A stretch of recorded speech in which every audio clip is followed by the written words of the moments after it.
Hi everyone, it's Miss Kara from the Ridgewood Library, and today we're going to be reading a book called Moon Bear's Pet. Do you have a pet? I have a pet. I have a pet dog. Say hi. Alright, let's start reading. Moon Bear's Pet by Frank Osh. I wonder what kind of pet he has. Let's see. One spring day, while playing in the pond, Bear found a new pet. "Oh, what a cute little fishy!" cried his friend Little Bird. "What will you call her?" He found a fish? Is that his new pet? As Bear hurried home, he thought of names like Skinny, Sweet Pea, and Slow Poke. But none of those names seemed quite right. Then he dropped his pet into a bowl of water, and she landed with a splash. "That's it!" cried Bear. "We'll call her Splash."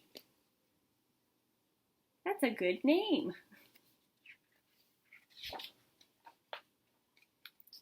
Bear and Little Bird loved to watch Splash swim and blow bubbles.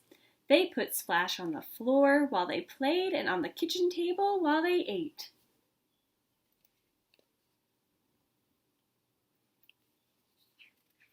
I really like Little Bird's hat.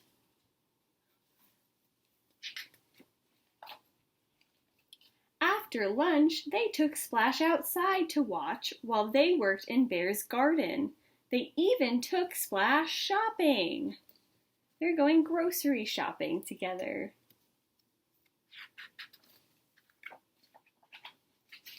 Every night, after Little Bird flew home to his nest, Bear stayed up late talking to Splash and telling her bedtime stories.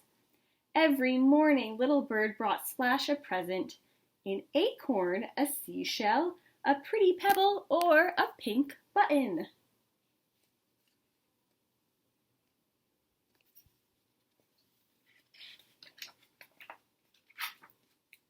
As the days and weeks passed, Splash grew bigger and bigger. One day, Little Bird chirped, "Look, Splash is growing wings. She must want to be a bird just like me." Bear took a close look at Splash. "Those aren't wings, see? There are 4 of them. They must be paws. Splash is becoming a bear just like me.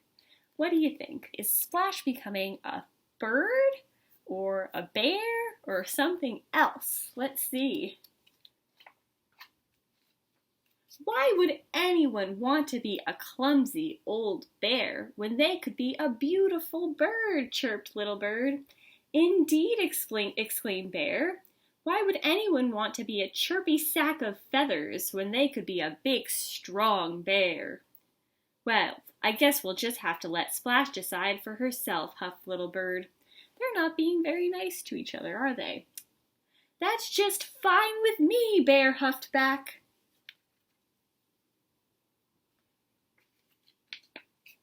So Bear and Little Bird put Splash in a tiny pool next to Bear's pond and promised each other not to visit her for a month.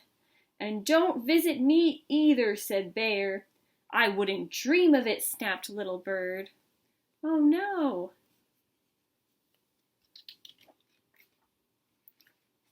Bear and Little Bird used to play together. Now they played alone.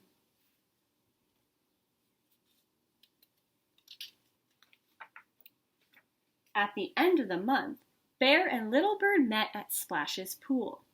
"Now we'll see what a fine bear she's become," mumbled Bear. "Or what a fine bird," grumbled Little Bird. But Splash wasn't in the pool. "Splash!" Little Bird called up to the sky. "Splash!" Bear called into the woods. Where did Splash go? Where do you think she went? Just then, a young frog hopped up and croaked. "Ribbit, here I am." "Please don't bother us now, little frog," said Bear. We're looking for my pet Splash. But I'm Splash, said the frog. But you're not a bear, said Bear. Or a bird, said Little Bird. I was never a fish either, said Splash. I was a tadpole. And tadpoles don't become bears or birds, they become frogs.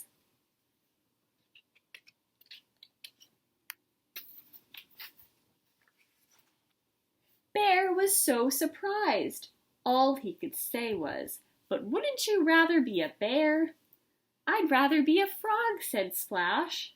"But wouldn't it be best if we were all birds?" said Little Bird. "No," replied Splash calmly. "I think it would be best if we were all friends." Bear was silent for a moment. Then he said, "I think she's right." "I agree," sighed Little Bird. "I missed you, Little Bird," whispered Bear. "I missed you too," Little Bird whispered back. "And I missed both of you," cried Splash. "Come on, let's all go for a swim." And there they are, all friends. "Good idea," said Bear. "Great idea," chirped Little Bird. And they all jumped into the pond with a splash. The end. Right, thank you so much for joining me in story time today. I hope you enjoyed this story by Frank Osh called Moon Bear's Pet. And I hope to see you very soon at our next story time. Bye!